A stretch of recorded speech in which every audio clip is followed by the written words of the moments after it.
Are now watching Crumb TV. You're watching Crumb TV. This is Prema Osset in Los Angeles, Leimert Park, and you are now watching Crumb TV.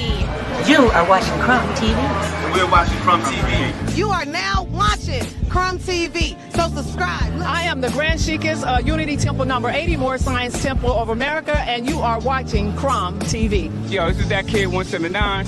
You're now watching Crumb TV. Crumb TV. Only on 2 Raw for TV. Peace and love, brothers. How are y'all? Peace. Black supremacy. I am supreme. Peace Always good. Sure. Awesome. Peace and blessing, King. Doing great. Doing great. Good to hear.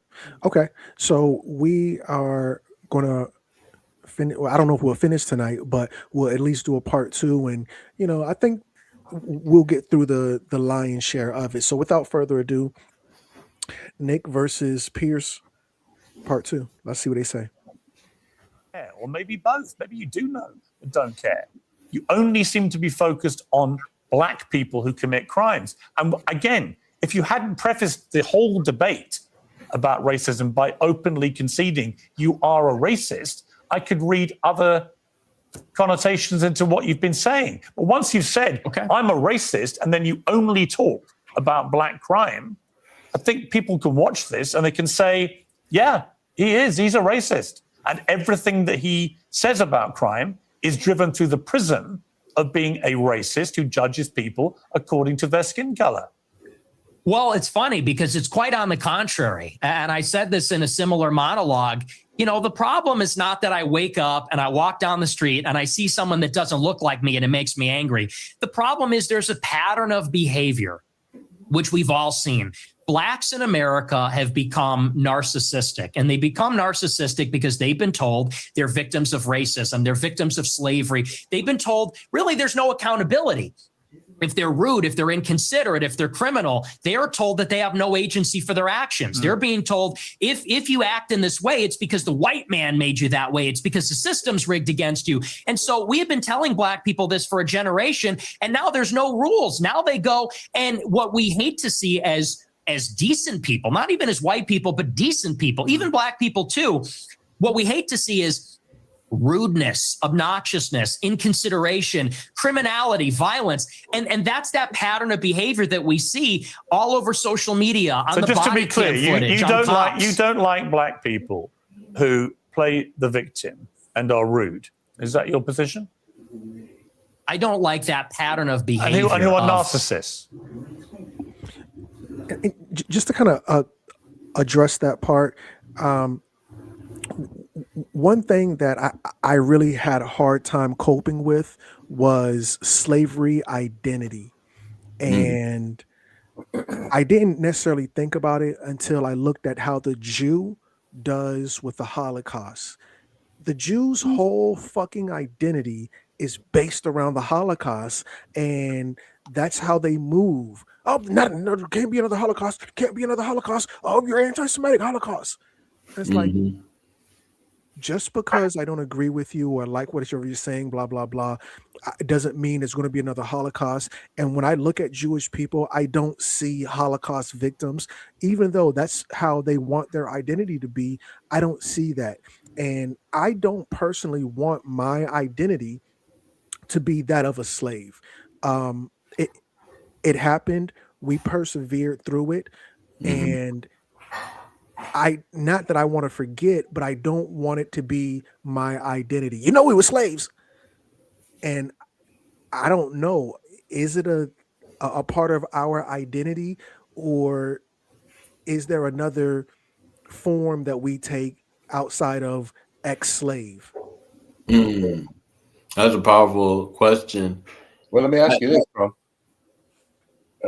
So I'm sorry, Meadow, but let me ask you this though: would you consider yourself as FBA,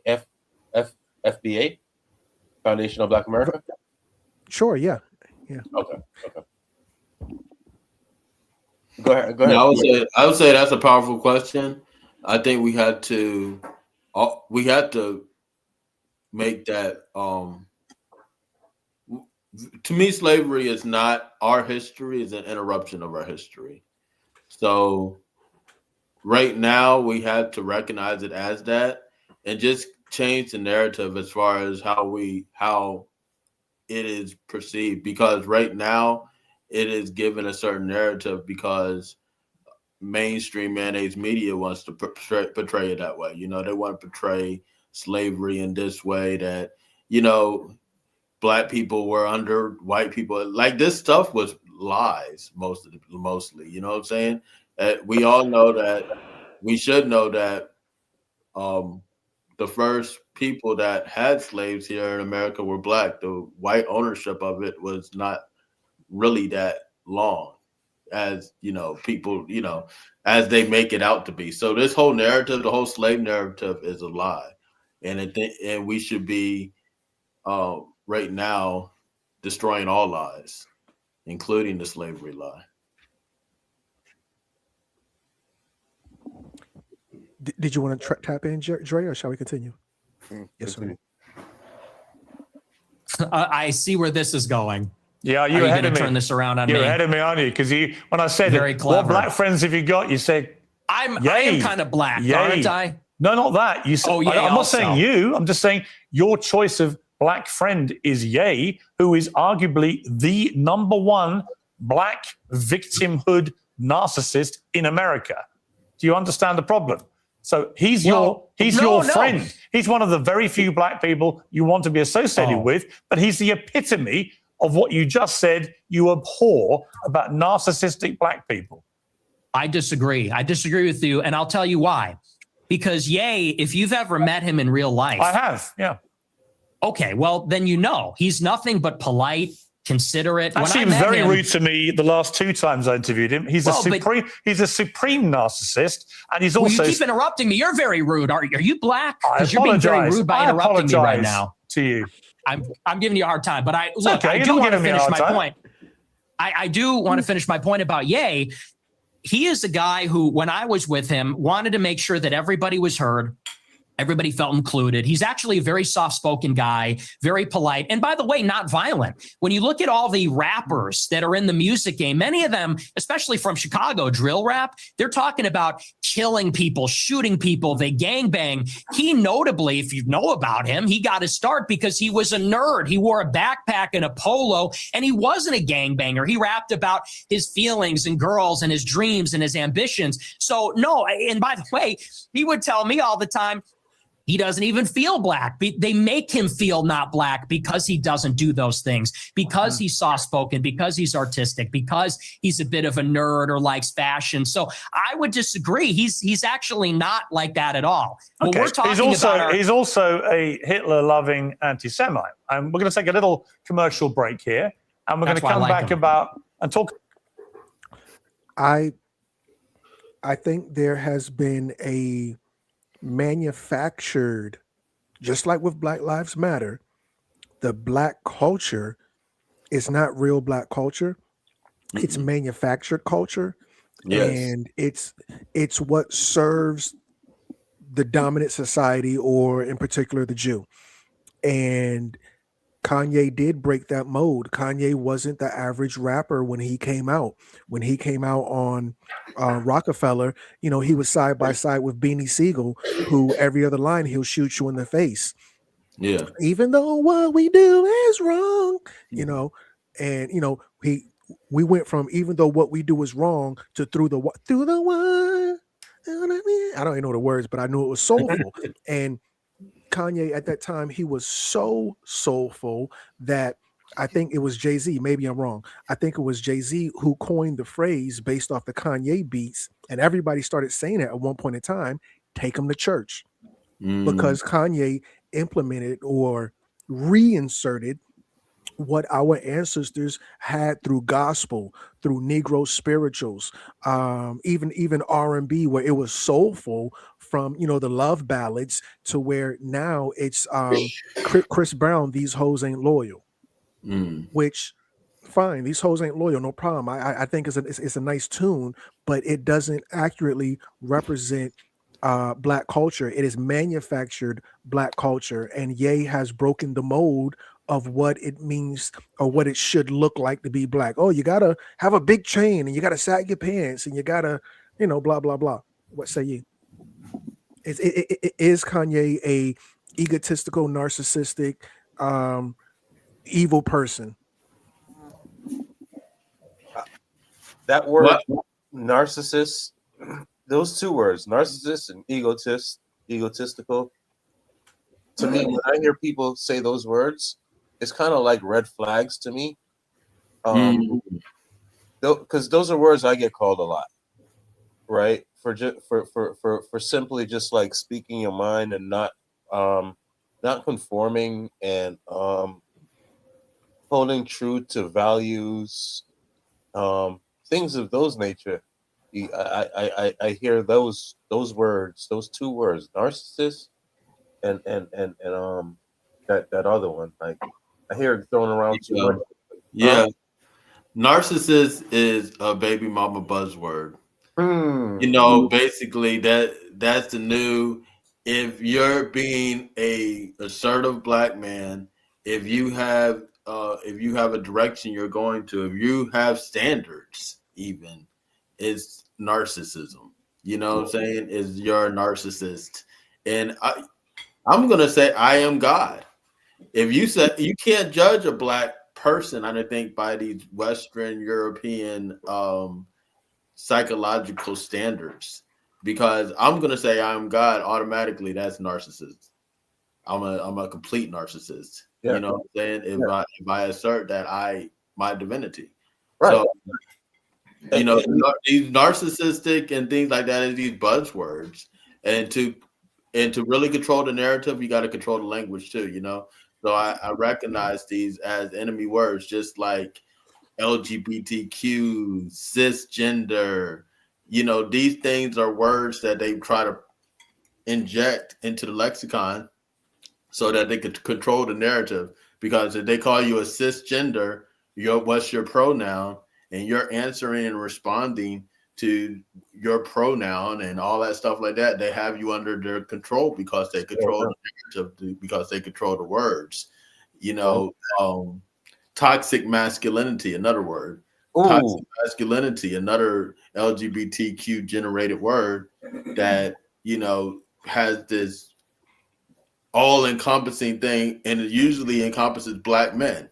When these terms that they use to belittle people and to marginalize people, a lot of times black men are usually caught up in the fold of these terms. So narcissistic, ego, I don't really buy into the narcissist Freud, dialogue. I'm always gonna create my world. This is my world. You just living in it. I'm sorry you don't feel that way. Sorry you don't feel that way about your world. Right. I create everything that I see, touch, taste, hear, smell, experience. Everything that I see, touch, taste, hear, smell, experience is from my creation of it. So that's narcissistic. Who am I in the psychologist world? Who am I to assert that? That's classic narcissism. You know what I'm saying? I remember when Ye had one of his moments where he said, "I am God" to Palmetto's point, and whoever was interviewing him was like, "Yeah, that's narcissistic," or whatever the case may be. And he said, "Well, it's funny how you criticize me when I say I am God, but you don't have a problem with me saying I'm a real nigga. Right. I'm a bad bitch," or these goofy new manufactured culture. So with that said, obviously I agree with Kanye, and I can't disagree with Piers Morgan even more. I'm at my max of disagreements because he's a spin artist. But if without further ado, if you want to continue. Yeah. About anti-Semitism and your views about Jewish people. Oh yeah. And Kanye was the first person to stand up against white people. Not all white people, because we got to do a divide and conquer. He's dealing with the Jew. Mm-hmm. And it's interesting that we can have a Biggie and a Pac. We can have Jay-Z versus Nas. We can have Little Kim versus Nicki Minaj. But dare one of you niggas say anything about the Jew? You better not. And Kanye, oh, well, he's anti-Semitic. No, he's just tired of attacking his own people. No more rapping about killing our brothers and disrespecting our sisters. Let's get on a Jew's head. And I'm totally with Kanye. And if that makes me an anti, then fine. No, it doesn't make you an anti. Indeed.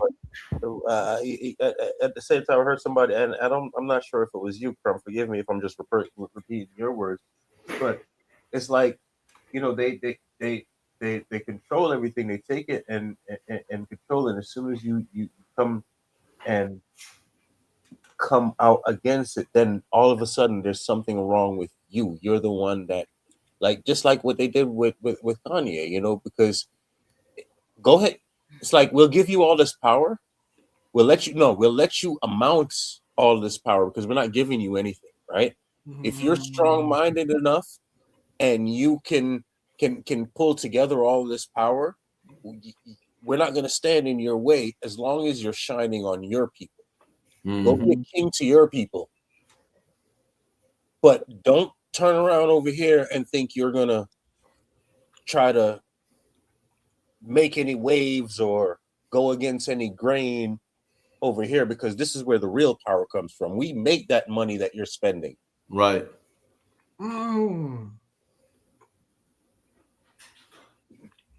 Okay. What Yaya said about the same subject matter. Angel Studios are back. A lot more of COVID hobby in out studio on conversation. I know it. European Jesus. Never fails, does he? Build a website you. And another one. Yeah, there we go. Okay, back with Nick Fuentes. Let's just turn to anti-Semitism. In your interview with Stephen Crowder last week, you answered emphatically that you don't hate all Jews. Is that correct? That's your position? Yes. Okay. So I want to play you this clip. Well, I don't hate any Jews. Let me just amend that. I don't hate any Jews. Okay. Let's play this clip. The reason I've had it is because my opposition to world Jewry and Israel is rooted in absolute, uncontestable fact. We have the truth on our side. That's why we're winning. Because we are telling the truth about the historical antagonism between Jews and Europeans, between Jews and Christians, the theological, historical, racial, cultural, and political antagonisms between organized Jewry and the Christians, organized Jewry and Europeans. And the reason that we are winning that argument is because it's real. It's true. I can prove it. I can show you. I can name the names. I can show you the paper trail, the money. That is why we're winning. That is why all of this is raising the consciousness. When you say you have this opposition to world Jewry, I mean, it's one thing to criticize, for example, the Israeli government over what it's been doing in Gaza. I've done that myself. When you talk about world Jewry, I presume you're talking about the 15 million Jews in the world, and you are opposed to them. How does that square with your position that you don't hate any Jews? Well, do you take issue with my use of the term world Jewry? Well, what do you mean by that? Or do you take issue with it? Do you have a problem with that? Clarify what you mean by it. Well, it's funny you bring that up. The gaslighting's crazy because I use that expression on my show all the time. I say organized Jewry, world Jewry. And do you know that for like 30 years, the World Jewish Congress has an annual keynote called the State of World Jewry? Barry Weiss has given it. You can look it up. It's on YouTube. She gives the State of World Jewry address. But Nick, what do you mean by it? I mean, you have to talk about, there's a concept of Jewish peoplehood. It's the sense that they are part of a common nationality, a common tribe, a common people. And so where they reside in Israel, the United States or Europe or elsewhere, they see each other above or maybe on a different level alongside their nationality, their their state, wherever they reside. If they're in Germany, France, the United States, they see themselves as part of a transnational nation, of an international nation. The Jews in America, the Jews in Israel, they identify as Israeli or American, but they also have something in common. They identify as part of a common nation, which I would say there's a world Jewish population. It's world Jewry. And world Jewry has representatives. There is such a thing as the World Jewish Congress, where they actually elect, it's democratic, all the local Jewish organizations elect representatives to represent proportionally the Jewish population in their area at the World Jewish Congress. And it's sort of like Davos. It's like the World Economic Forum, but it's exclusively for members of the Jewish nation that exists across the world. And so that's a real thing. And I didn't make that up, and that didn't come from 4chan. It's like I said in that clip, I read what they write. I read their books. I watch these speeches. I watch a speech from Barry Weiss. I pay very close attention. So that's what I mean by that. There is such a thing as it's a nation that exists across borders on a global scale. They're organized, and they have a national self-interest as that nation, as that tribe. And if I could just address that particular part, the Jew pretends like they're not all organized. And the first person I remember to even talk about the international Jew was Henry Ford. He first came out with his cars. He passed out pamphlets. Nikola Tesla, not Tesla, Elon Musk is selling those Teslas as a tree hugger. Henry Ford sold his Model Ts as the great awakening of the international Jew. With every time you bought one of his Model Ts, he would give you the international Jew pamphlet. And people, there is no international Jew, and that's a conspiracy theory. They're all operating on one level. Yes, they are. They are operating as one unit across borders. They're not, we're Hasidic Jews and we're Ashkenazi Jews and we're Jews of Palestine or Israel. No, all the Jews are the same. And I think, that's an important part. I'm going to skip this part because it's a little bit boring, but let's go to the next part because he really starts to turn the heat up on them. So if you don't hate any Jews, what do you like about them? Could ever be something that we could joke about? Why? To the extent that's real, there have been... You have Jewish friends. I have Jewish friends. We're both Catholics. Therefore, we're Christians. So it doesn't really quite add up. Well, like I said, as peoples, there has been an historical antagonism as peoples. And you could even say the same about blacks in the United States. Of course, there were black and white people that were friendly with each other, but in many ways, they were set against each other as groups. And I think that's easy enough to understand. The reason that many people think you're anti-Semitic is that you have regularly downplayed the Holocaust, and in particular, the number of Jewish people who were murdered by the Nazis.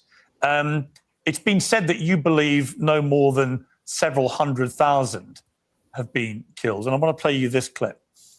People talk about, what about the gas chambers? Well, to the extent that that's real, I find that hard to believe, but to the extent that's real, there have been atrocities committed and genocides committed in all times and all places. Let's acknowledge why Hitler casts the long shadow, because that confers a political benefit upon Jews. That's why. It doesn't really sound correct to me. Wait a second. It takes 1 hour to cook a batch of cookies, and you have 15 ovens, probably in 4 different kitchens, right? Doing 24 hours a day, every day for 5 years. How long would it take you to make 6 million? I don't know. It certainly wouldn't be 5 years, right? The math doesn't seem to add up there. He pulled out. You think that's funny? He wanted him to know that he watched every video that he ever made. He pulled out an old clip from like when he first started streaming. Right. Fresh out of college. Shall we continue? Yeah, I should say, that everybody knows that those numbers are lies. And they just want to keep on using this thing for political purposes.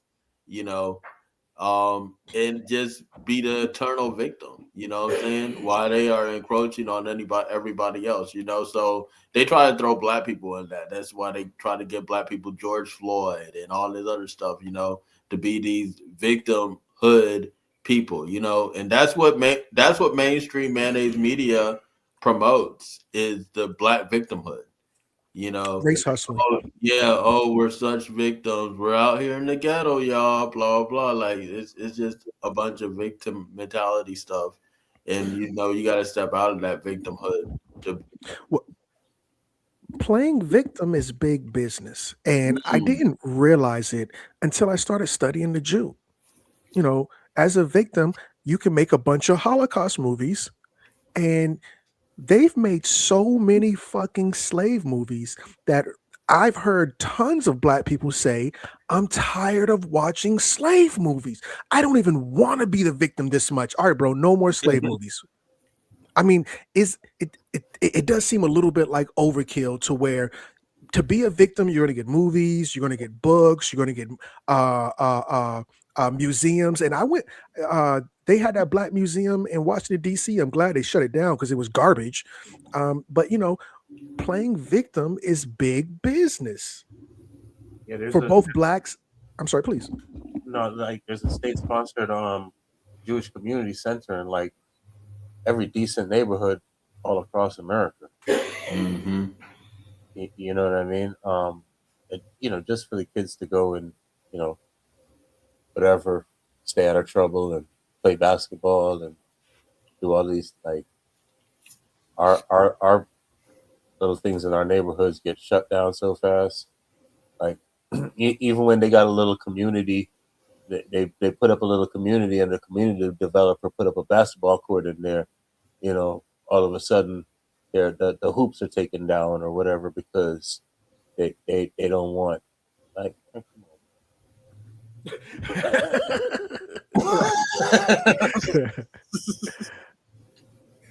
Let's continue. It's funny. It's amusing what you're doing because, that one was a joke. But do you want to talk seriously about the Holocaust? I do, actually. I do, because I just find it extraordinary that you would think the Holocaust could ever be something that we could joke about. Why, too soon? Is it too soon to make jokes? Asshole. How many people do you think died in the Holocaust? How many Jewish? And, I want to say, in the spirit of being black people, I seen where Boondocks had a slave episode making fun of slavery or making light of slavery or making something we can laugh about in terms of slavery. And as a people, I think it speaks to how we are healed. How many people you heard laughing about Kunta Kinte? Laughing at Kunta Kinte. Literally laughing at this man. I know he was a fictional character or based off of, but we all watched him in the movie Roots. How many people you heard making fun and jokes about this character? Don't give me that. Don't even go down that road with me because boy, you're gonna get tore up. Don't try to no, you ain't no victim. It's just the whole thing where these people feel like they can't be, no one can say anything about them, and it's just to hide what the crimes they're committing. You know what I'm saying? It's all about hiding crimes. So that's why you can't say anything about them while they commit all these crimes. So we really had to look at who these people are as a whole, as a organized crime unit. You know what I'm saying? Because it is organized crime. You got Mossad, you got the Israelis, and they're killing people out here. They killed Charlie Kirk. This gang of people killed an American citizen on American soil with, thousands of people watching. It's insane. So we have to recognize what's really happening. So I mean, every time I hear that, like, or I think about that, to me it's like, isn't that some kind of like? Doesn't that sound like some kind of rite of passage, like sacrifice, rite of passage, to shed blood on national television like that, like Right. like isn't that some kind of a Masonic type of rite of passage type thing? I mean, am I way off? Am I just stupid? No, on point, totally. Unfortunately, sad but true. Yeah, the way that they killed him. I mean, everybody knows it wasn't just some lone gunman. You know, they threw and the thing is that they just threw this thing out. They just threw this fake story out. Oh, it was this lone gunman. They already had the characters. They already had all this stuff like that all laid out about you know. And it was just like, if you don't see that, if you don't see but people are seeing it. And, you know, I think Nick Fuentes represents the people that are seeing the fraud. You know what I'm saying? So, you know, and Pierce Morgan is representing the people that are trying to keep the veil over people's eyes. You know what I'm saying? So, you know, so this is an absolutely, it's definitely a funny debate. You know, it's so interesting that you brought up the lone gunman, because they beat that horse to death. The same Charlie Kirk lone gunman was the same JFK lone gunman, Right. was the same Son of Sam lone gunman, was the same. I'm trying to think of another one that was famous, and we knew there were. It was a operation versus one person, but they always try to say, "Oh, it just was one person," when it was really a group of deep state undercover people, Mossad agents who orchestrated this thing. The Las Vegas shooting. I think, you know, they proved that it had to be at least be two people, if not four. But this is old man who carried all this artillery up to the 13th floor and blah blah blah. This lone gunman crap is just it's old. But my apologies. Really continue. Fish people. I don't know. I'm thinking maybe 7 million. What's the number? 6 million, something like that. So you 8 million? You concede that 6 million Jews died in the Holocaust. Possibly more. Possibly, we're discovering all the time. So it could be, maybe even be more than that. So why have you doubted the numbers in the past? I'll tell you why. I really think that every death is a tragedy, however many Jewish people died in the Holocaust. And I'm not a World War II historian, so I'm actually open to believing the official narrative, and I've read some of the conspiracy theories. And to tell you the truth, it's a rigorous debate. But, you know, what's interesting about this is in many countries, it's not even legal to talk about it. And that's really where my interest in the Holocaust begins and sort of ends, to tell you the truth, is that if you wanted to question the number, you would be put in jail in about, 17 or 18 European countries. And that's what Dre and I were talking about, is thought crime, ain't it? Thought crime. And I remember when I was a kid, don't even think about it.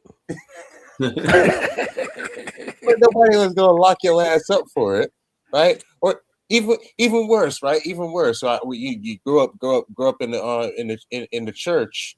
The thought of the sin, is bad enough. Ooh, just I the remember thought that. of the sin. Yeah, right. Just the thought of the sin. You know what I mean? Like, your ass, you going to hell, boy. You thought about it. Miss Brenda with the big booty, you thought about it, boy. You're going to hell, boy. Right. And I was talking to Dre. I said, you know, if we look into the comments of Piers Morgan's show with his fans, obviously he pinned the #1 comment, but the first response, well, not the first, but the biggest response to what he said was somebody, whoever this is, they said Piers Morgan uncensored-ish. Because over there, you can't say certain stuff. You'll go to jail. If you question the Holocaust, you're going to jail. You're going to jail.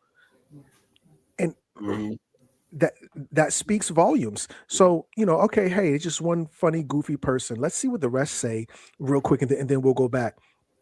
This person says, I'm in the UK and got arrested for watching this. What? 86,000 likes, which maybe they're being cheeky and being funny, but Right. to the point of what Too Raw for TV represents, freedom of speech. A truly uncensored platform. You're going to see where Nick brings up a point that even on a show called Uncensored, you can't say certain things or you'll go to jail. And people in the UK are saying, hey, even just watching this, thinking about what Nick is saying is enough to get you locked up in the UK, because free speech is no longer a thing because of these goofy titles. Oh, that's not free speech. That's hate speech. Bitch, Yeah. ain't no hate speech. There's only free speech. But that's coming to America though, bro, because it's already going on, right?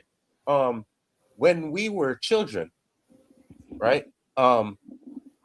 People that lived on the street, that we called them bums, right?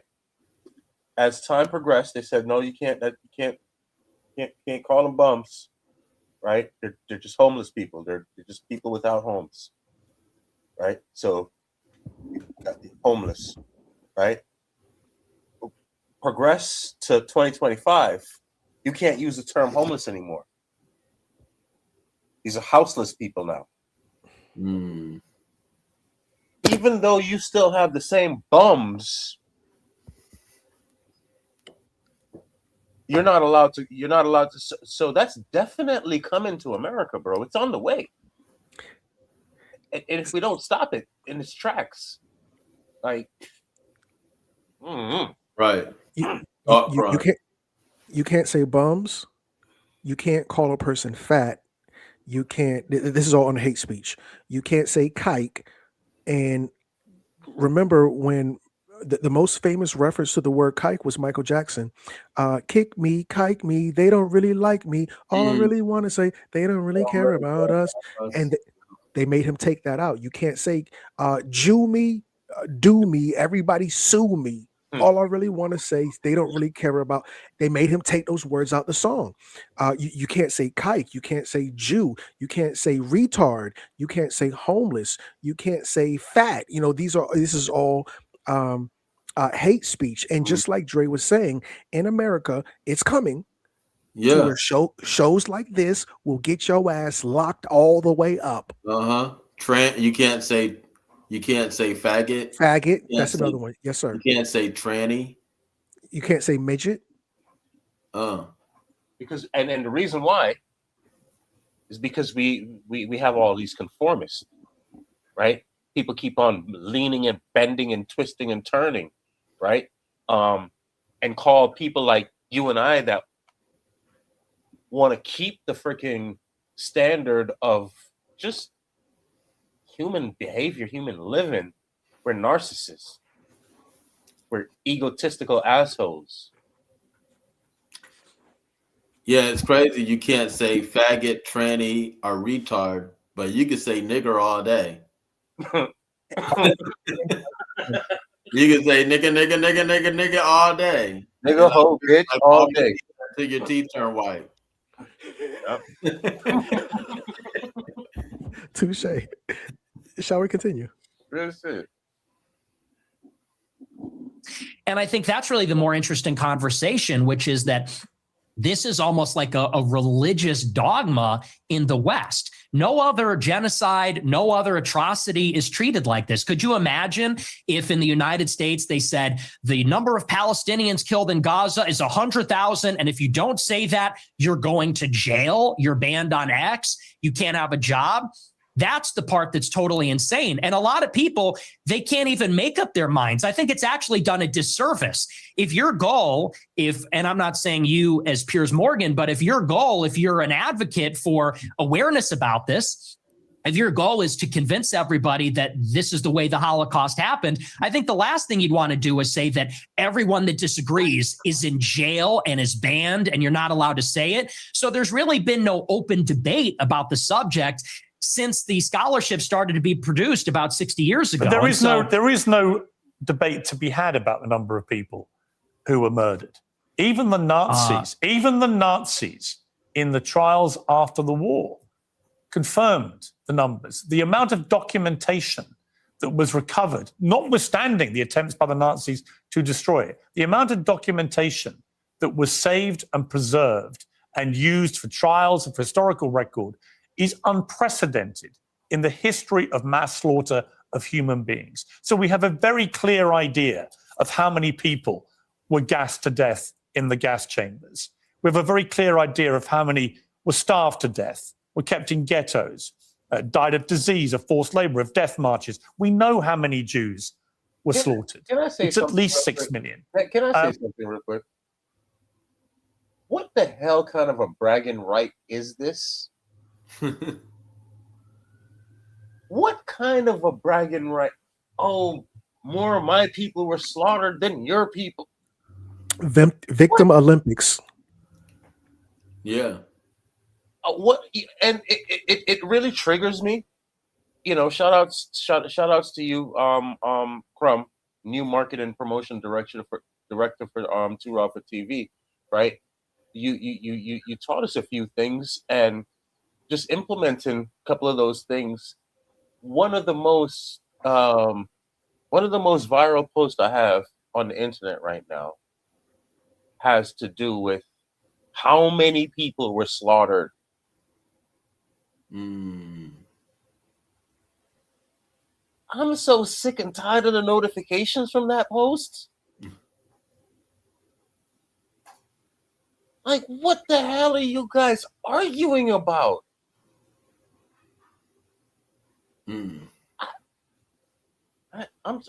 Every time I hear it, just really like irks me. Like, and I think I heard Paul Meadows speak about this as well. Correct me if I'm wrong, but you know, he pointed out that, with all due respect, because you know, death is a tragic thing, and I'm not making light of it. But with all due respect, Leopold had bigger numbers than Hitler, but he gets a pass. Damn near nobody knows about Leopold.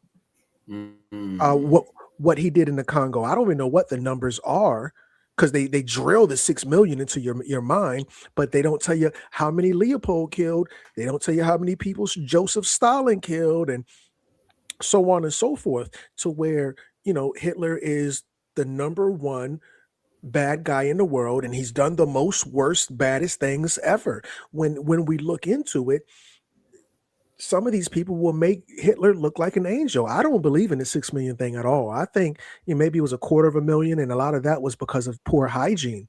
It was typhus and lice and, you know, what unsanitary conditions. There were no gas chambers, but neither here nor there. Assuming it was 6 million, you don't have a bigger genocide than you know, some of the genocides, the horrific genocides that Africa has seen.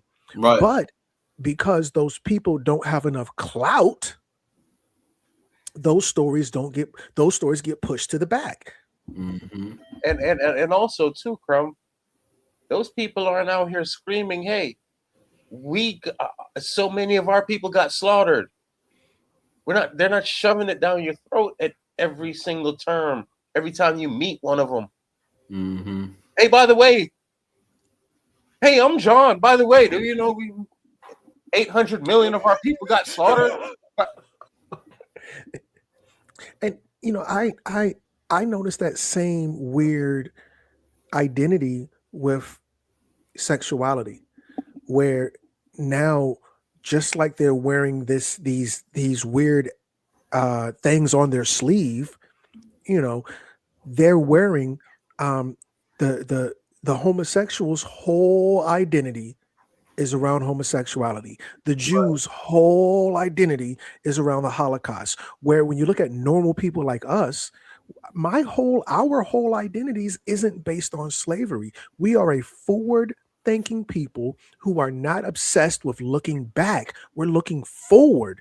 And, you know, we're not crying about spilled milk. Listen, it was tragic, this whole slavery situation. It was bad. We're never going to forget it. We're never going to allow it to happen again.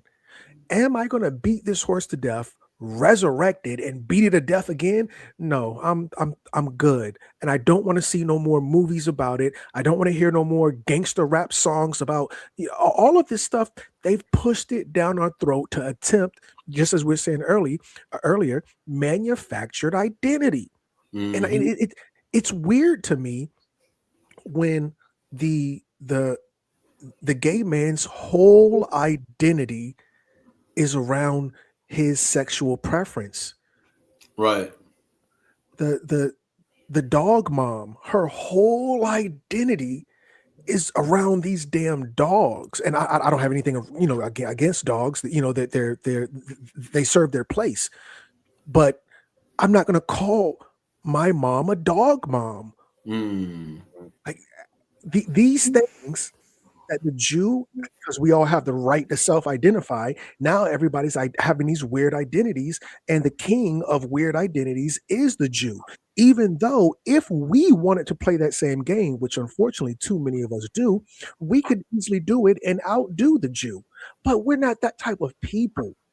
We can look back at slavery and and own it. Not to say we should be calling each other nigger or not, but it was something where they didn't tear us down, and that was just an example of how we owned it in order for us to move forward. Hey, should we own it? That's not the conversation. The conversation is, have we owned it and moved forward? Absolutely. And I'll say this, Crumb. I'll say this. Another thing that the Askanani small hat is entangled with the LGBTQ movement is because there's certain things that you can't say about that movement. Now, you can say all this stuff about you're this gay person, but where is the whole homosexual thing rooted in? It is rooted in child molestation. It is rooted in, that thing. You know what I'm saying? If child molestation is the number one factor that most gay people, so-called gay people, have in common, but they don't want to talk about that. They don't want to talk about what creates this whole so-called thing is of this homosexual identity. They love to say 13% of the population, 50% of the crimes. But what they don't want to say is what is like 4% of the population, and they commit 50% of the rapes.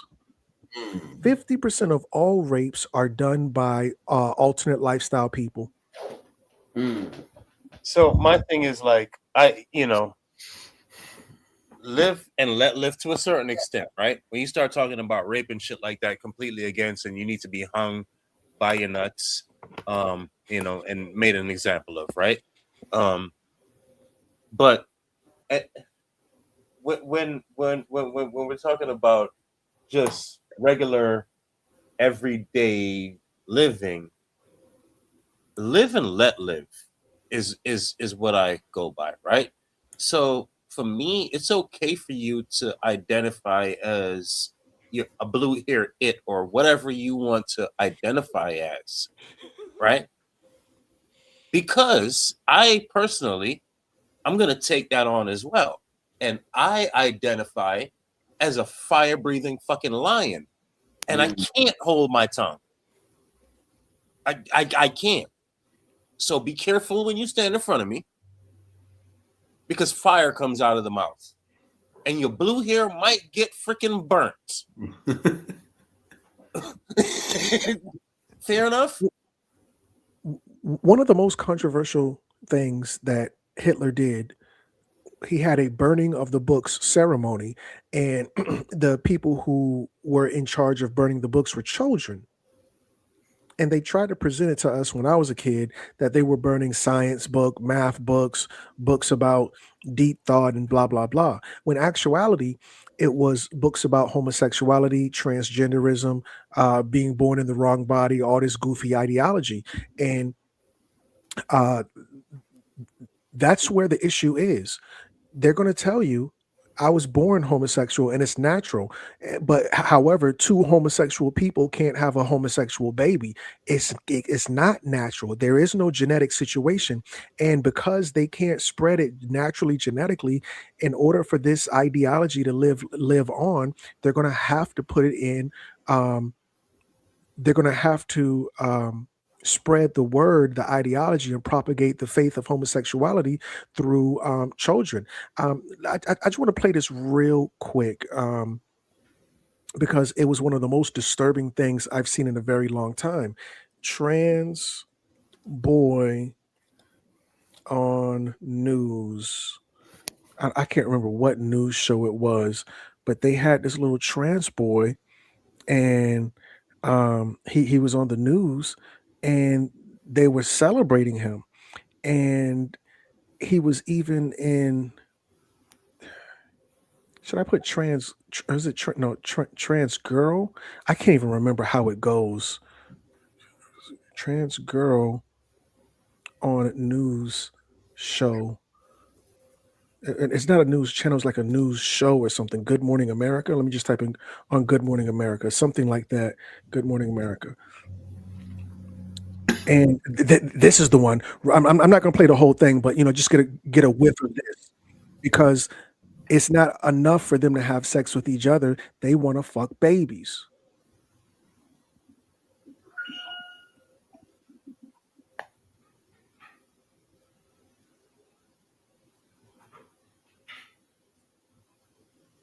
It's not on the screen, bro.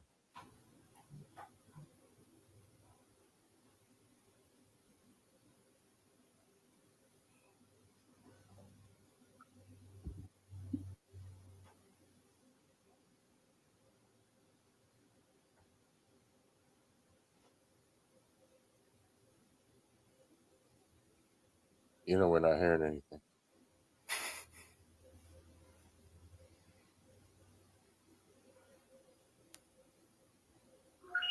We can't see it. Oh, European Jesus. My Yeah, apologies. we can't see it or hear it.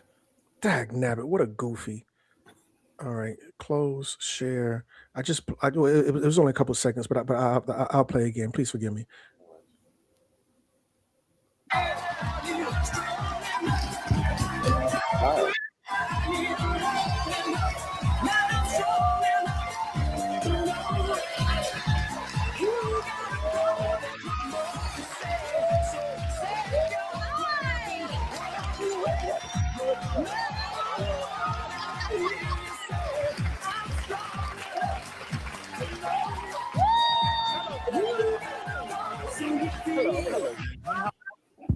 That's grooming. That's grooming. Yeah. And I get so mad because we have to understand the black man has been attacked as the biggest sexual predator on the face of the earth. The very first movie to ever play in the White House was Birth of a Nation. Birth of a Nation is according to Hollywood, one of the greatest movies of all time. You can Google this. What is one of the greatest Hollywood movies of all time that set the standard for all Hollywood movies? Birth of a Nation. And the premise of Birth of a Nation was the black man is a sexual predator. Hide your kids, hide your wife. And it's so disgusting to me. I'm going to mute it as I talk. It's so disgusting to me that to deliver this message, they put a black guy in here. Mm-hmm. Right. Because they're selling something. And what they're selling is perversion, pyramid. And that's my issue with homosexuality. Homosexuality isn't good enough. It's a progressive demon. And I had posted this maybe 5 years ago. Homosexuality is going to lead to pedophilia and bestiality. And a bunch of black people got mad at me. I remember when I was a kid, I would go to somebody's house and their dog would sniff me within my genitals. And then the dog, may even try to hump me. And I was telling the family, that was when I was a kid. Now you got black people got dogs in the goddamn bed. You think that dog don't want to fuck you? Because it does.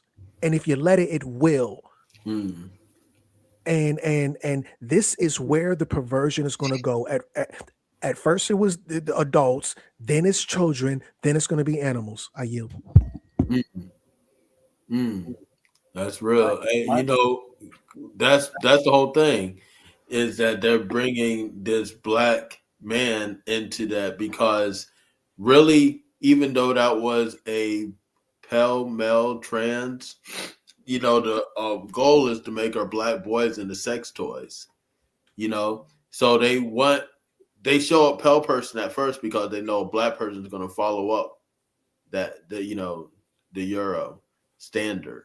You know what I'm saying? That's like almost like a Gucci or a designer label to put that young white boy out there, so that he could be an example to black boys, because the goal is to make our black boys into sex toys. That's what that whole thing is. All of those things are true. All of those things are true. What also is true is that it's recruitment. That lifestyle does not progress naturally. The only way for that lifestyle to continue is recruitment. And that's one of the highest forms. And that's why you see the what do they call it? The pre-care freaking drag queen shows and things like that. You see it they're forcing it in the schools. They're forcing it in the children's books and movies and everywhere you look. It's because it's recruitment. It does not survive without recruitment. That's all I got.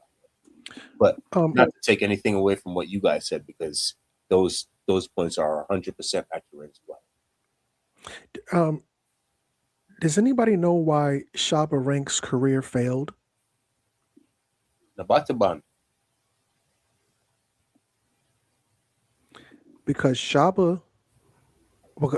the Caribbean family is vehemently, and Africa, vehemently against the alternative lifestyle. And in America, we didn't necessarily, in the United States, we didn't necessarily know that. So once Shabba became big, like he was probably arguably one of the biggest reggae, because we know that what was it before reggae that was big? I forgot. Before reggae, it was what? Oh, before reggae. Yeah. What would Caribbean listen to? Like what Bob Marley was doing? I Oh, forgot. that's reggae. That's reggae. You're talking about so you're talking about dancehall. Shabba was dancehall. Okay, but dancehall. Fair enough. Yes. So once dancehall comes to be big, and Shabba was probably one of the first big artists, nobody knew about the sentiment of the culture of the Caribbean, which is very much heterosexual. Heterosexual pride is a big thing amongst our people in Africa and in the Caribbean. And Shabba lost his career because he said, "Hey, listen, I am a proud heterosexual male." And in the music industry, and real quick, I don't know if anybody knows this, the most gayest city in the world, Tel Aviv. Not San Francisco, Tel Aviv. The Jew is the main proprietor, the main propagator, the biggest culprit of pushing the homosexual agenda, the trans agenda, the rape culture. This is all from the Jew. But I don't want to get too far off topic, though. Please give me some more thoughts. No, because the only thing I was gonna add to what you're saying, like a light switch just came on in my head, and I don't want to. Is it? Please forgive me. No, no worries. What you? Oh, okay. So no, a light switch came off in my head, but and I don't want to mislead anybody. I do not believe in the Bible as the story that we read today is written, right? But as you were talking, it's just like, okay, well, wasn't there a city that got destroyed because it's the whole Sodom and Gomorrah thing? You better teach. Wouldn't those people have been Jewish people? Because that's who were Like that's who those people were at that time, right? Or am I just reaching or confused? No, you're not reaching. You're not confused. This is the juicy. Well, we don't have to say juicy up here. This is the Jew of the old time. They are the children, the citizens, the victims, I guess they would say, of Sodom and Gomorrah, where God just is getting mad at them and releasing some type of wrath. And I would compare, especially of the Old Testament and even now, the Jew was can't get right from Life, the movie Life. Yeah, they were the ones that. They were the ones that killed Jesus. If Jesus, if you're a Christian and you really believe that whole story, you go by it like, okay, well, they killed your God. They're the ones that killed him. So, how is this Christian and Jewish alliance right now? It's a conflict of interest, because not only did they kill Jesus, they rebuked that Jesus was the Son of God. They're saying that the Messiah hasn't come back. So now they're waiting for the Messiah to come back. For us, we're not saying the Messiah is coming back. We said Messiah is already here.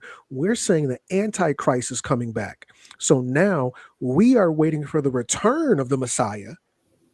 The Muslims are waiting for the return of the Messiah, and the Jews are waiting for the return of their Messiah, which for us in the Muslim and Christian tradition belief system is the Antichrist. They are literally waiting, from our perspective in our books, when their God comes, according to our holy books, their God is the Antichrist.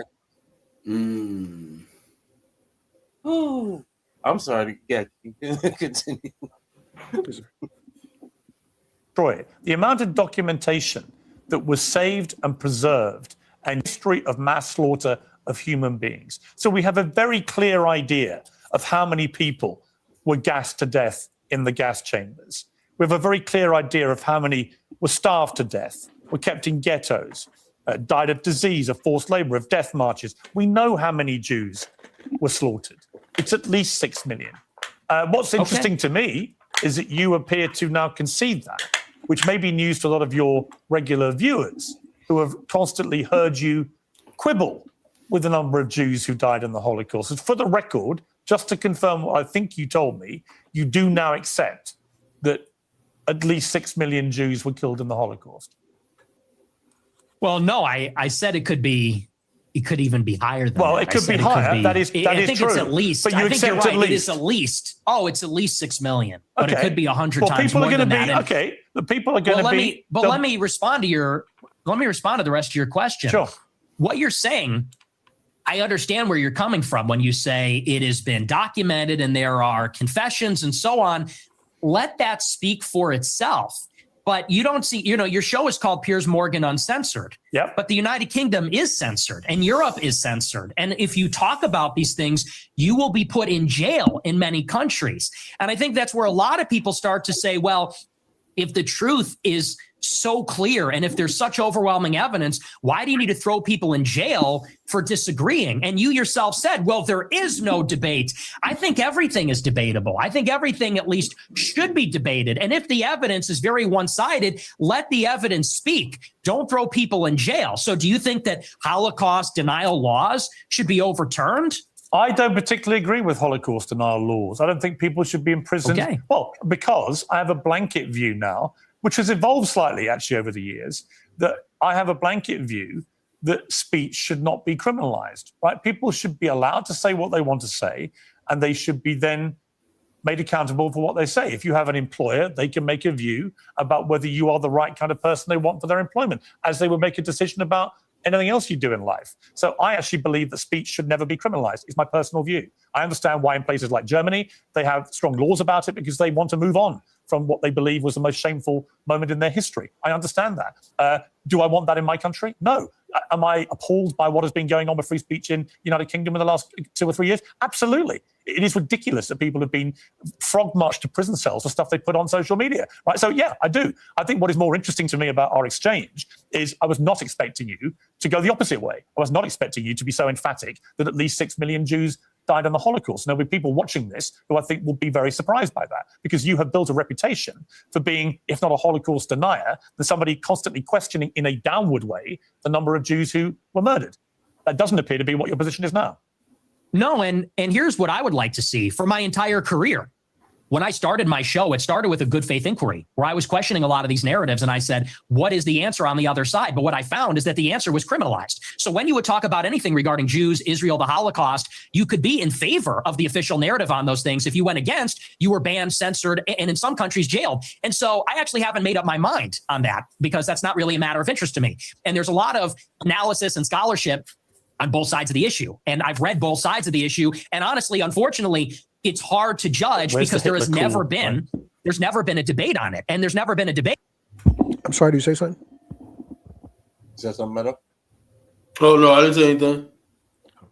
Because of the stigma, because of the censorship. And I think that leads a lot of people to say, well, what do they have to hide? Because you can say on your show, well, I'm personally against Holocaust denial laws, yet they still persist and the social consequences still persist. And I think that is the anomaly. And people have to wonder, okay, why is it that way? And what I said in that clip is the reason the Holocaust casts a long shadow is because it confers a political benefit upon organized Jewry. That is what they always fall back on. They cannot be criticized. They cannot be named. They cannot be talked about, lest there be another Holocaust. And no other tragedy is treated that way. And no other ethnic group has a get out of jail free card. Just play that. Anti-Semitism and Holocaust. You can do whatever you want and defend all your actions. That's the part that people are getting upset with. That's the problem. I don't know any right-minded person who believes that Jewish people weaponized the Holocaust for their own personal get out of jail free or whatever you call it. You don't know anyone that does that? That believes that? I'm sure there are some people that do that, but it's such a ridiculous generalization. The truth is that most Jewish people have lost relatives in the Holocaust. In fact, I want to... Yeah, Dre, did you want to say something? I'm sorry. No, I was just saying, like, look at the whole fiasco that just happened in Gaza. That's exactly what everybody has just been screaming. Go ahead. This guy's acting like he's acting... For somebody that works in the media, he's fucking lost. Yeah. And I'm 1,000,000% sure he's doing that on purpose. Yeah. He's pushing a narrative. He's pushing a narrative. Right. I want to play you two clips. One is where you talk about Adolf Hitler. Hitler was a pedophile and kind of a pagan. It's like, well, he was also really fucking cool. So, time to grow up. We're not children anymore. Am I right?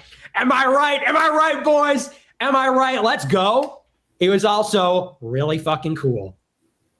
Do you regret saying that? Saying a fact? No, that's absolutely true. You think Hitler was very fucking cool?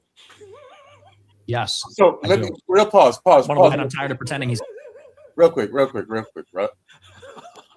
I don't have a dog in this fight. Is that the way you say that term? I don't have a dog in this fight. Right? I wouldn't give a fuck how what you care about Hitler or whatever. But all of those people that followed him,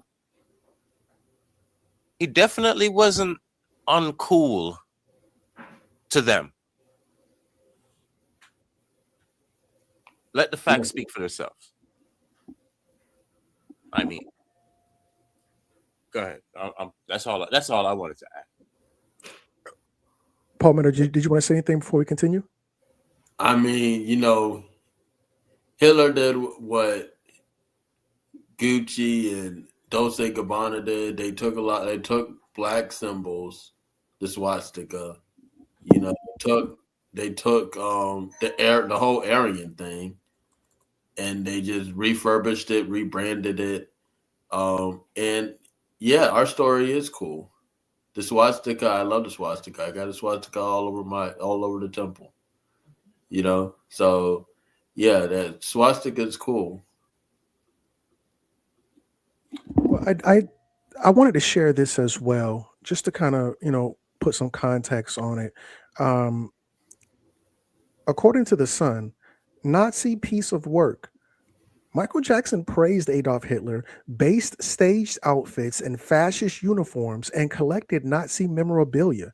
And here is one of his suits, Michael Jackson, where he is obviously, giving a nod to Hitler, saying, the whole Hitler shit was cool. I rock that shit today. I rock that jacket today.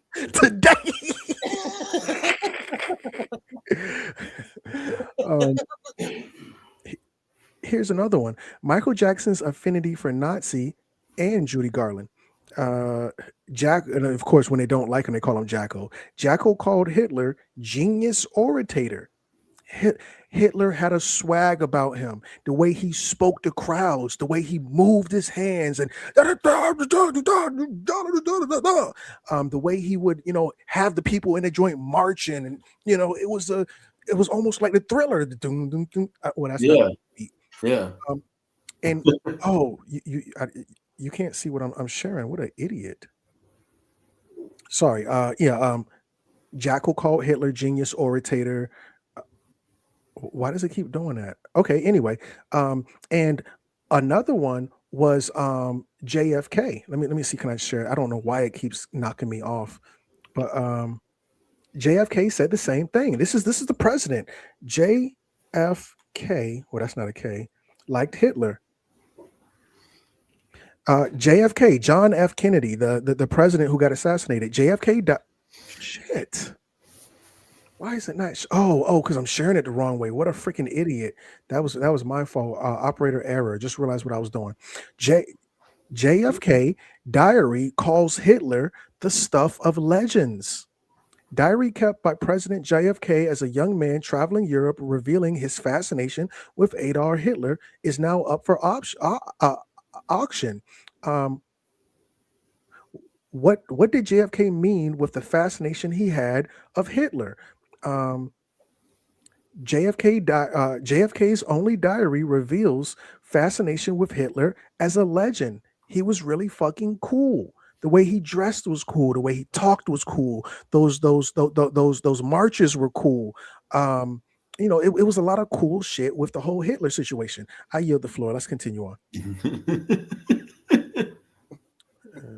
YouTube. Where is it at? Here we go. I think he's not. Well, to be honest, this is the problem. You see, it's a bit like when you just say, "I'm a racist." You're a racist who thinks Hitler's cool, but you're not anti-Semitic. If you're a Jewish person watching this, what are they thinking? I'll tell you what they're thinking, because I've got a friend of mine called Danny Finkelstein, who, when he heard I was interviewing you, he's a Times journalist in the UK, very eminent journalist here, and author, who wrote a book about his own family's experiences at the hands of Hitler and Stalin, because he also told Tucker Carlson that you admire Stalin. But let's just take what Danny said here. Hi, Piers. It's Danny Finkelstein here. As you're interviewing Nick Fuentes, you might try suggesting to him that he reads my book, Hitler, Stalin, Mum and Dad. It's called Two Roads Home in the United States. To the gas one, whether he would fast forwarding this shit. I don't want to hear about this fucking Jew. Right. Contenders, cheat. Why are you plugging your friend right now? Right. Yeah, that was part of his Jewish contract right there. Right. Yeah. To plug this old Jewish. That's the sponsor. Right. That's his handler. I get it. Right. Hey, sir, you say something about that? Yeah. Go read my book. Tell Nick to read my book. Fuck you and your book. Of your jokes, although I haven't ascertained yet whether you are joking when you say that Hitler was very fucking cool. Are you joking, or do you actually think he was very fucking cool? The most genocidal monster of the last 150 years? Yeah, the thing is, my generation, we're just done with the pearl clutching. Yeah, you might be, but then your generation hasn't gone through what Danny Finkelstein's family went through. So maybe the pearl clutching has a way to go for families whose family members were murdered. Yeah, we got all that. Me mom. Like I don't even know who this person is. Why is this person talking to me? This old British guy is saying me mom got killed by Hitler. Because he doesn't find it funny when you say Hitler's very fucking cool. I don't care. I don't care. I know you don't care. That's fine. You don't have to care. But he does care. Does that guy care about America? Does that guy care about me and my country and my family? No. He cares what you, a prominent conservative in America, has to say about Adolf Hitler. And what do you mean by Hitler is very fucking cool? Because I think he's very fucking a monster. Okay. And that's a clip. I think he's very fucking a monster. Do you hear yourself? Yeah, I mean, can we all grow up? I do. Can we all grow up? He murdered 12 million childish. people. He murdered 12 million people. What is very fucking cool about that? Tell me. the edits. It's just cool. The uniforms, the parades, it's cool as a guy. You look at World War II, and it's fascinating and it's interesting and it's compelling. And it's cool. And, we're just tired of saying these kinds of things. We want to talk like real people and give our honest opinions. And then we literally get an old Jewish guy from England who's going to say, oh, that's not very funny, mate. Me mom. And it's like, shut up. Like, no one is in favor of genocide. So let's just get that out of the way. We're not in favor of a Holocaust or genocide. Do you think if half your family years ago, you think if half your family had been wiped out by very fucking cool Hitler, you'd still think he was very fucking cool? Or would you think that actually he was a despicable monster who murdered 12 million people, who targeted people because they were disabled or Jewish or Romani Gypsy or whatever it may be, and that he systematically destroyed people, incinerated them in gas chambers? Do you think that you would find it very fucking cool if your family had been through that? Or do you think you would find it very fucking disgusting? And perhaps moderate the number of times you laugh about it or want to joke about it or want to abuse someone like Danny Finkelstein, who's written incredibly powerful books about what happened to his extended family at the hands of the Nazis and your other hero, Stalin. See, my point to you, Nick Fuentes, is that is definitely, whoever Finkelstein is, that is definitely that's definitely Pierce Morgan's handler. That is definitely his assigned handler, Finkelstein. And he had to make a guest appearance. He knew this show was about to be 1 million views. I'm going to make a guest appearance and plug my book. Damn, Finkelstein, go buy his book. That was the most Jew thing you could really do. Like, I'm gonna just hijack the show and plug my book for no reason because I'm your handler. I'm about to get in on this. I'm about to get in on this show, Pierce. Right. Yeah, that was crazy. That was completely crazy. The Finkelstein thing, and but no. What also Volkswagen? That's Hitler. You hate Hitler, then you hate Volkswagen. If you hate Hitler, then you hate Adidas. So these are things that have been looked at as cool in American culture. So you can't say that Hitler is not cool because you got Volkswagen still. You got Adidas. Can I say something on Volkswagen real quick? Party. Like, I'm sorry. What'd you say? Real quick on Volkswagen. Like BMW, right? The ultimate driving machine, right? Is BMW.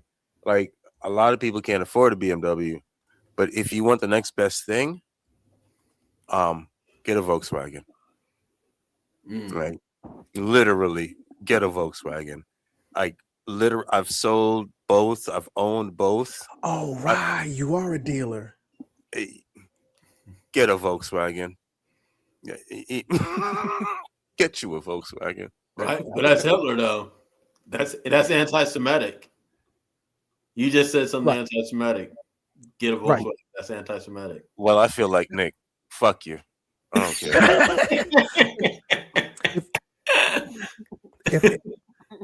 If I could just kind of share, this is Volkswagen Buddy. Volkswagen, the full list of subsidiaries. These are all the companies under Volkswagen to whom it may concern. Under Volkswagen is Audi. If you get an Audi, that's a Volkswagen. I don't know what that is. I don't know what a seat is. Bentley, that's Volkswagen. I woke up in the new Bugatti. That's Volkswagen. Lambo, Porsche, Ducati. I don't know about these other ones, but these are a short list of some of the names under Volkswagen. And yes, you're right. German engineering is the highest level of engineering on the planet.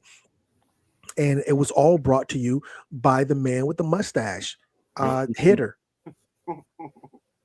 But did you want to ask something, Paul Meadow, or shall we continue? Oh no, I'm just saying that's those things were looked at as cool. So his whole argument is actually just asinine. He's definitely pushing the narrative, and so it's this just funny because and then he had his handler on there. That's just hilarious. Let's go for about 10 more minutes and we'll give our final thoughts. All right. In parts of this interview, you try to come across as moderate, but every now and again the mask slips, and it slipped again here with what you say about Hitler. There's nothing very fucking cool about Hitler. We know that from history now. We know what he did. You've already conceded that he murdered at least 6 million Jews. So when you say he's very fucking cool, Jewish people watch this and go, this guy's disgusting. Why would he say this about someone who perpetrated such an evil? And what's the real answer? Why do you? Is it just for clicks? Is it for money? Is it just for fun? For shits and giggles? What is it? What motivates you to say something like Hitler was very fucking cool? How about truth? It's for this. It's for all of this. And the lack of self-awareness is amazing. You're a boomer. You're a 60-year-old boomer. And we spent maybe 3 minutes on you saying, he's a really fucking monster. He incinerated people. This. And I'm sitting here saying it's not that serious. It's not that deep. And not that what serious. I'm getting at. Not that serious. Do you want to say more about he's a monster? You're not a kid yourself anymore. You're not a teenager. I know. Right? You're nearly 30, to be clear. Yeah, okay? You're a fully formed adult who has a brain, right? And at some stage, that brain has taken you off these rabbit warrens. Is this an warrens. interview or is this a lecture? Can I respond to what you're saying? I want you to explain why you think it's fine to say how fucking cool Hitler is and to dismiss the very powerful 90 seconds from a British journalist who lost a lot of family members to the Nazis in such a callous, dismissive manner. I don't think it's powerful. I think we've been hearing that our entire lives. Okay, the Schindler's List. Let's just be honest. The propaganda is over the top. We have been brought in America. What about the Schindler's List? Hey, tell me about the Schindler's List. Well, tell me about the Schindler's List. I'll tell you about it. We have been browbeaten as a people, as Americans, as Westerners, for our entire lives. And do you know what this has done? It has taken away any sense of pride, any sense of love for our own civilization. We have been made the villain in our own story. We have been made because, but let's just be clear. It doesn't begin and end with Hitler is a monster. This has been the political narrative, which is why we have thrown open the borders. This is a political narrative, which is why we can't be a conservative society as a whole anymore, why we can't be proud of Europeans, why we can't be proud of being Christian, because they've told us if you're too white and too proud and too Christian, it's going to lead to a Holocaust. And so my generation, our entire lives. Wait. Honestly, it's true. And that's why people like me. That's why I'm popular, because this is bullshit. Honestly, yeah, it's a crock. You don't want to hear anymore about me mom and me dad. No, listen. What you just said is a crock of shit, and you know true. it. It's called the open society.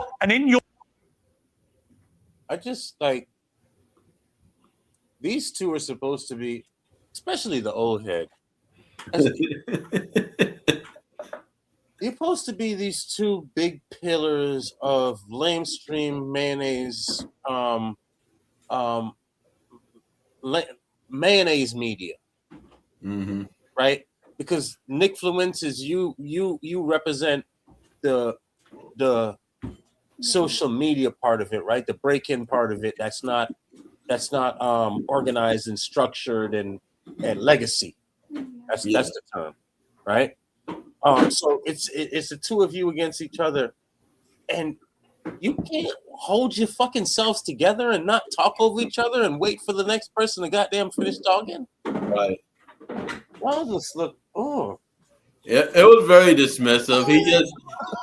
He just got Pierce Morgan got to the point where he can't debate him anymore, and so he was just being very dismissive, and he was just, oh, what a crock of shit.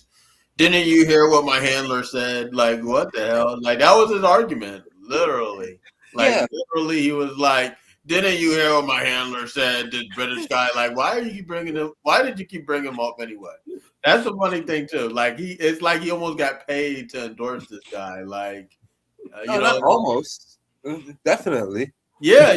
Like, why do you keep bringing him up? Why did the British Jew just said this shit? Like, what? What does he have to do with any of this conversation? That shit was crazy as hell. Why would you just dismiss this band that just this? Why would you just dismiss that 90 seconds? You know how long it took to get that deal, that 90-second deal? You know how hard that 90-second deal was? You just came right. And you got to acknowledge this mystery Jew that just popped up for no reason. You know, just like, why? Why do we have to keep on acknowledging this mystery Jew? And actually, that proved the whole point Nick was trying to make, because it's just like this thing that's forced upon us, and we get browbeaten by this bullshit. And it is bullshit. The Holocaust didn't go like how they put it, because they control the narrative, and they put out this certain narrative about the Holocaust. They put out this certain narrative about slavery. And people are just tired of it, you know. So that's my whole thing about that.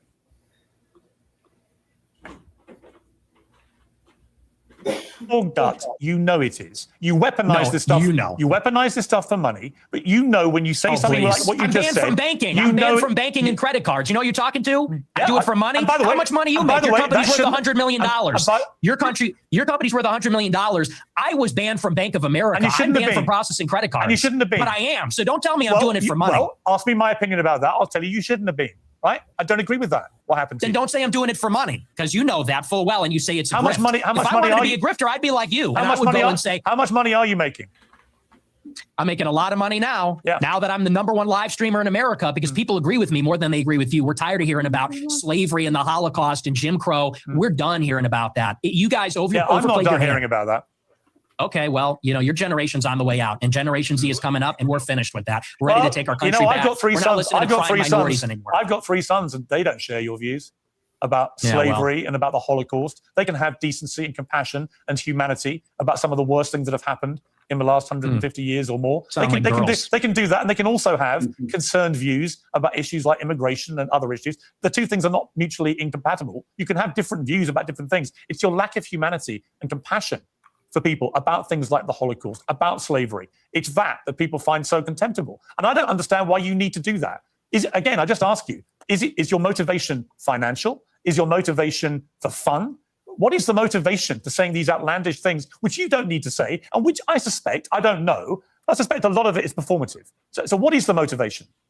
I'm an iconoclast. The Holocaust is not my religion, and it is treated like a religion. It is treated like a religion with dogma, with blasphemy laws, and that secular religion says, and you say that's a crock of shit. It's intentional. It's called The Open Society by Karl Popper. It's by these architects of the liberal order after World War II. They got together and they said, how can we make sure that Hitler never happens? How can we make sure that totalitarianism never happens again? And they came up with the consensus, which is that we need to take down nations, religions, fathers, the authoritarian personality. We need to be empathetic and altruistic. We need to be diverse and pluralistic. And that experiment isn't working. And I'll tell you the truth right now, and you can laugh at this, you can scoff at this.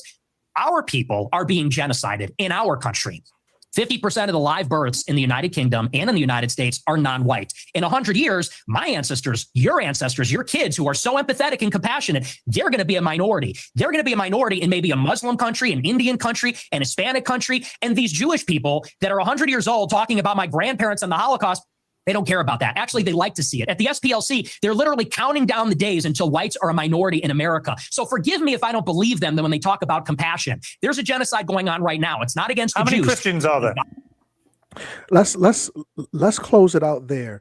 And I believe that's probably one thing that a lot of people white people have rallied around Nick for. The word has finally gotten out.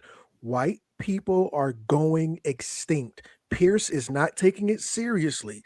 The Jew doesn't want you to think about these things, but the reality is their numbers are falling like a brick in water.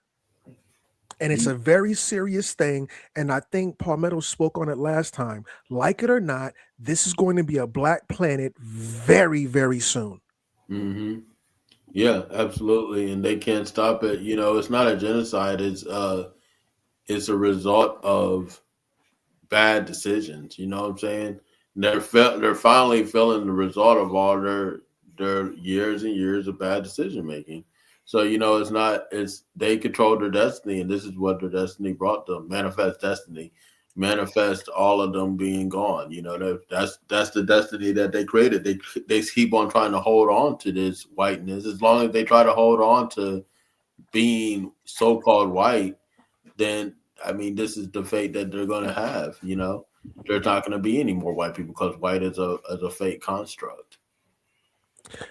Dre, so this is the what most of his followers are rallying around is the fear of an extinction level event.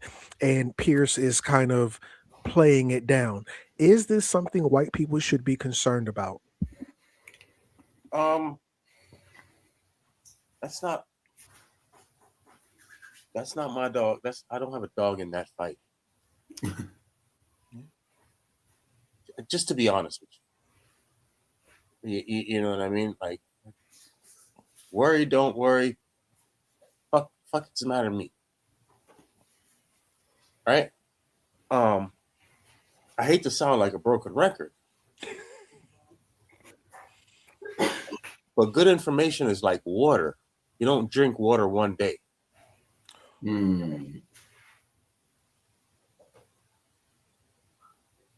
He asked a very important question to Nick. He said, "Why are you doing this?" And it's a very disingenuous question. And he didn't get a real answer. The answer to the question is because it drives the fucking algorithms. And it has us sitting here reviewing it for other people who are going to be watching it because it will be the next thing that they're talking about. Hate to sound like a broken record, but there's a reason behind these people are in media.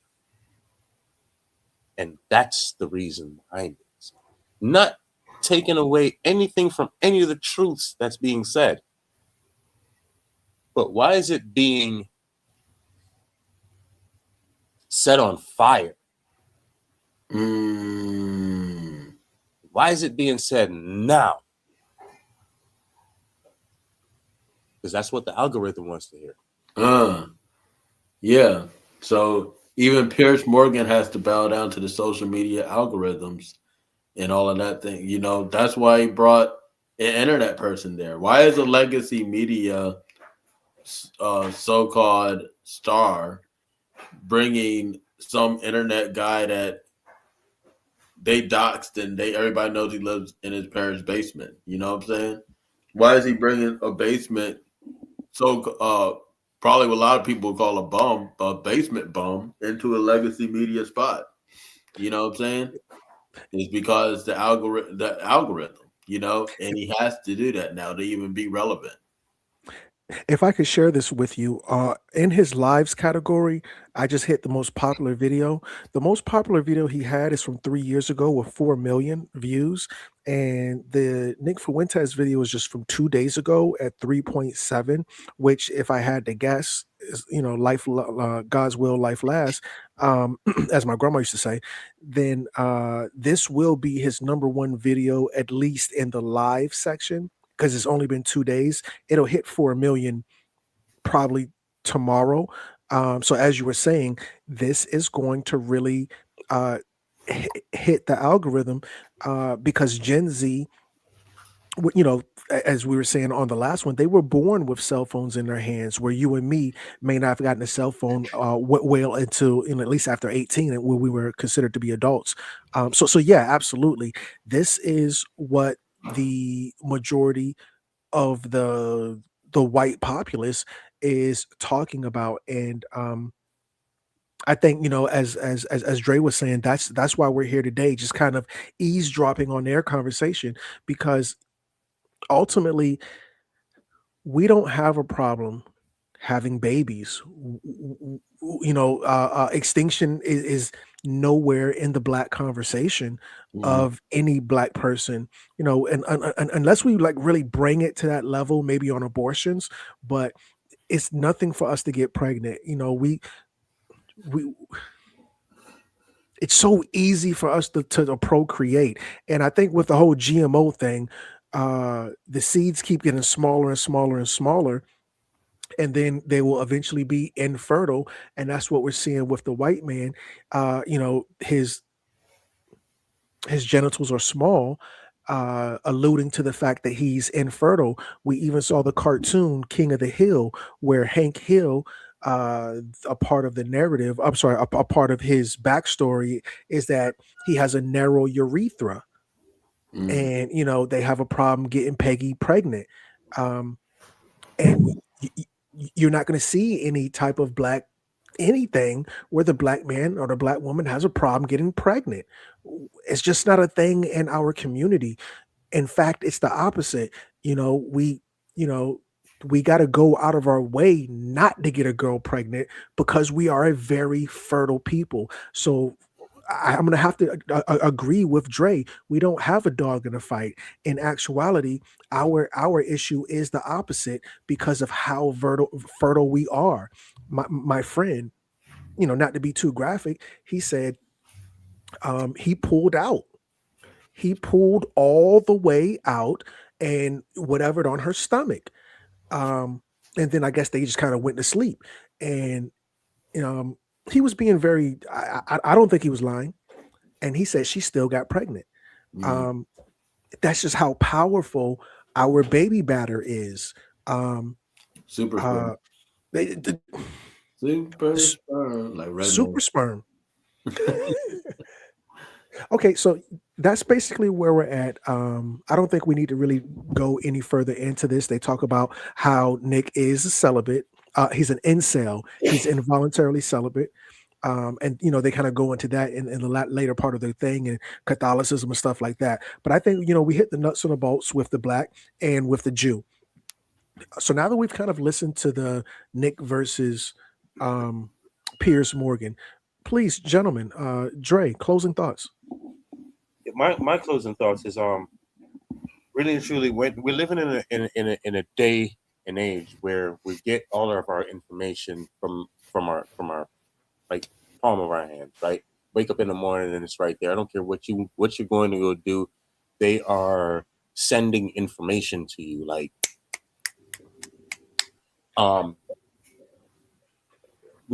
there's a few things that's going on there, right? It's good and it has its caveats, right? Because information is good in general, right? We can't throw the baby out with the bathwater, as they say, right? Because information is a good thing, right? And then having that access of information, but we do have to be careful with a few things. With one, making sure that we're not getting in this bubble, because the algorithms are trained to give you more of what you want, more of what you're reacting to, more of what you like, right? So if you're not going out of your way to search up information that you don't normally react with, or you don't normally like, or normally want to even see, if you're not going out of your way to do that, you're just, by happenstance, you're creating a bubble. You're putting yourself in a bubble. I hear my wife talk about things all the time, and the way she talks about them is like a social media. When she's talking about social media, right? She'll talk about how she sees, these things are all over social media, and I'm like, wait, I haven't seen anything like that. Be careful of the bubble that you're in. Once in a while, you got to pop the bubble.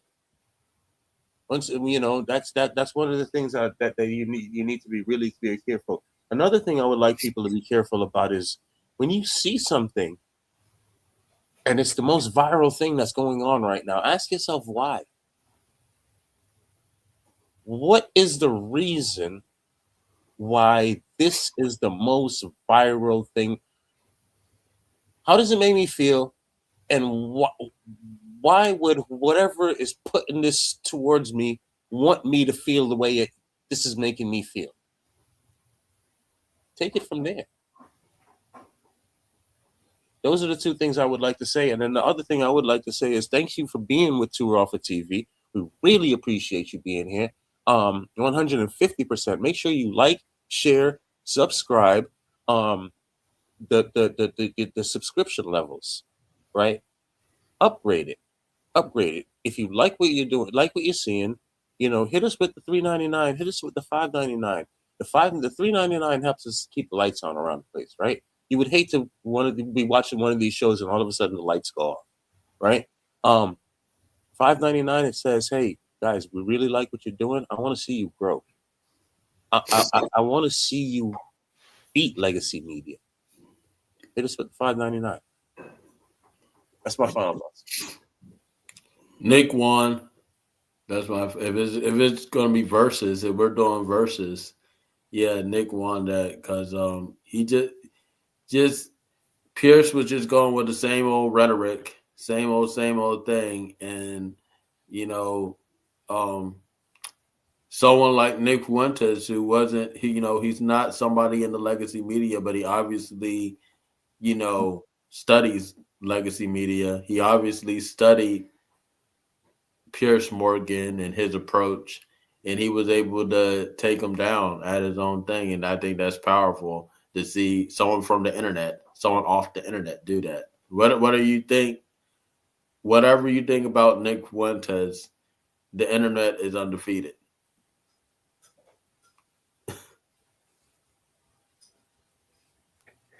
Thank you so much, gentlemen. I really appreciate it. And to the listening audience and those who want to catch this later, family, maybe we're not going to do 2-hour videos. It's probably not realistic. But what I do want to say is keep an eye out for Too Raw for TV, because these discourses where we look into the information, dissect it, see if it's applicable to the Black experience, whatever the case may be, we want to make those things consistent. And again, not a 2-hour marathon, and maybe not every single night, but 2, 3, 4, probably not 4, 2, 3 times a week, you're going to see me, Palmetto, Dre, and a whole host of others doing this very thing.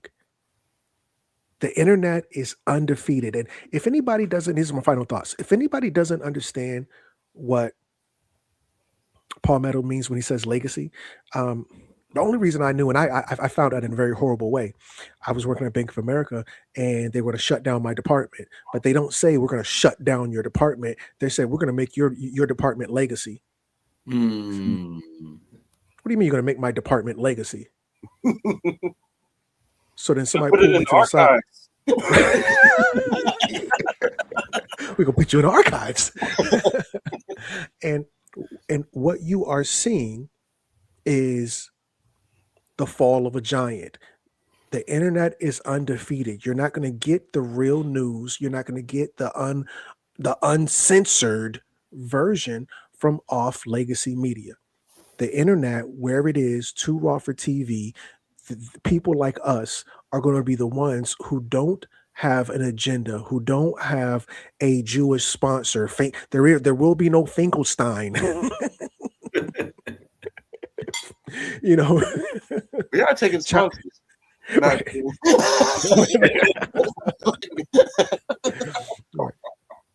So yes, ultimately, I do believe Nick won because the internet is undefeated, because the truth is on the internet, and what we're seeing is two titans clash. One is the old giant, which is TV. The other one is the new giant, which is the internet. And I'm so glad and grateful to be on this side of the board. And I want to ask the family to keep this going. Yeah, the $3.99 keeps the lights on. Absolutely. The $5.99 lets us know where you really stand. Listen, guys, I want more. And if you want more, then tap all the way in. My only question to the family, does anybody know how much all is? With that said, family, I'm humbled, I'm honored, I'm grateful, but I am a little bit tired. Until next time, gentlemen, have a great rest of your night. Thank you again for tapping in. You are now watching Crumb TV. Peace. You are now watching Crumb TV. You're watching Crumb TV. This is Prema Osset in Los Angeles, Leimert Park, and you are now watching Crumb TV. You are watching Crumb TV. And we're watching Crumb TV. You are now watching Crumb TV. So subscribe. I am the Grand Sheikah's Unity Temple number 80 More Science Temple of America, and you are watching Crumb TV. Yo, this is that kid 179. You're now watching Crumb TV. Crumb